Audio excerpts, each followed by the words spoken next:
Join me on a journey from mourning to morning. I'm excited to invite you to my purpose and mental health specialty coaching program. In it, we'll explore healing, growth, and purpose even in the most challenging seasons of life.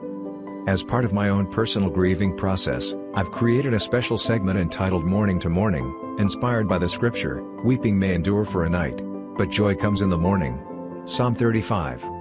Whether you're grieving a personal loss, navigating emotional challenges, or seeking clarity in your life's purpose, this program is designed to help you embrace healing and joy in your journey.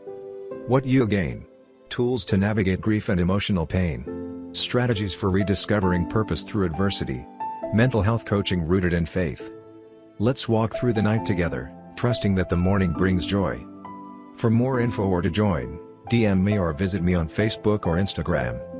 Let's heal and grow together. Well, hi, this is Ezreaonne Jackson, your specialty coach. I have been walking through with you my own personal journey through grief, losing a very close friend of mine, my BFF, and the grieving process. And so I think this is series maybe number 4. Yeah, and it may be the last one because the rest of the journey is about what I'm experiencing the rest on the other side of my grieving process. Yes, I'm sitting in the living room of my BFF. Her daughter is packing her things because she took care of her for a little over a year. And I'm sitting here on the floor, home alone, taking in the wonderful memories that we had together and sharing with you where I am in my journey. Elizabeth Ross, who came up with the format of a formula on the grief process, and it isn't etched in stone, but most of us go through that, go through the denial part, go through the anger part, go through the depression, and then we come to grips with what has actually happened, and that's the acceptance.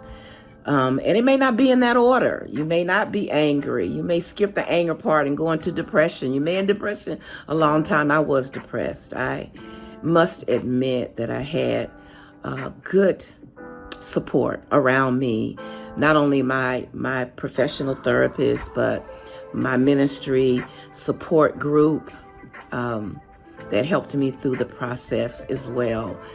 And now I have come to a place of acceptance.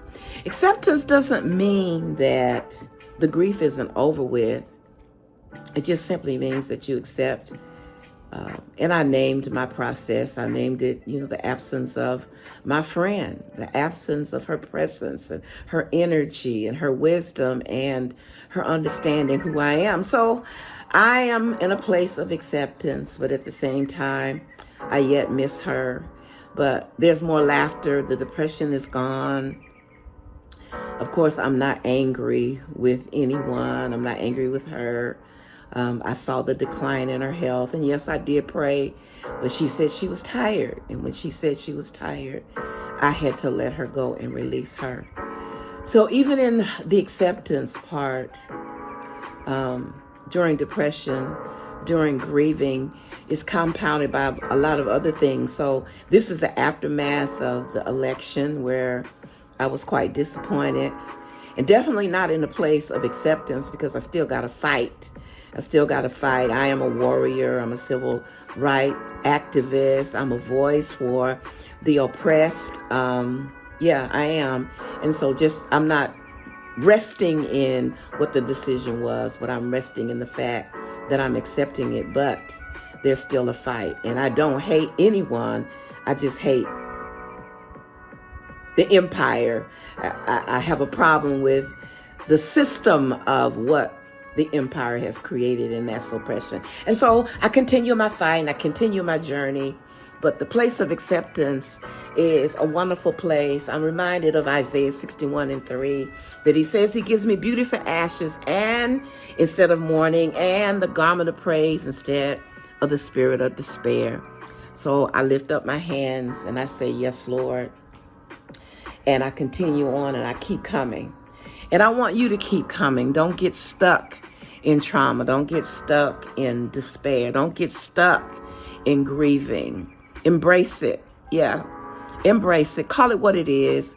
And let the emotions go through you. Don't let them get stuck inside of you where you become bitter and angry and vindictive. Yeah. So you can't praise and you can't be grateful and vindictive at the same time. So I'm grateful. The decision of the Lord has been made, and so I accept it. And I trust that you have clarity even in your own journey, and I hope how what I shared with you has helped you through your journey as well. All right, I'm out of here. Go with God.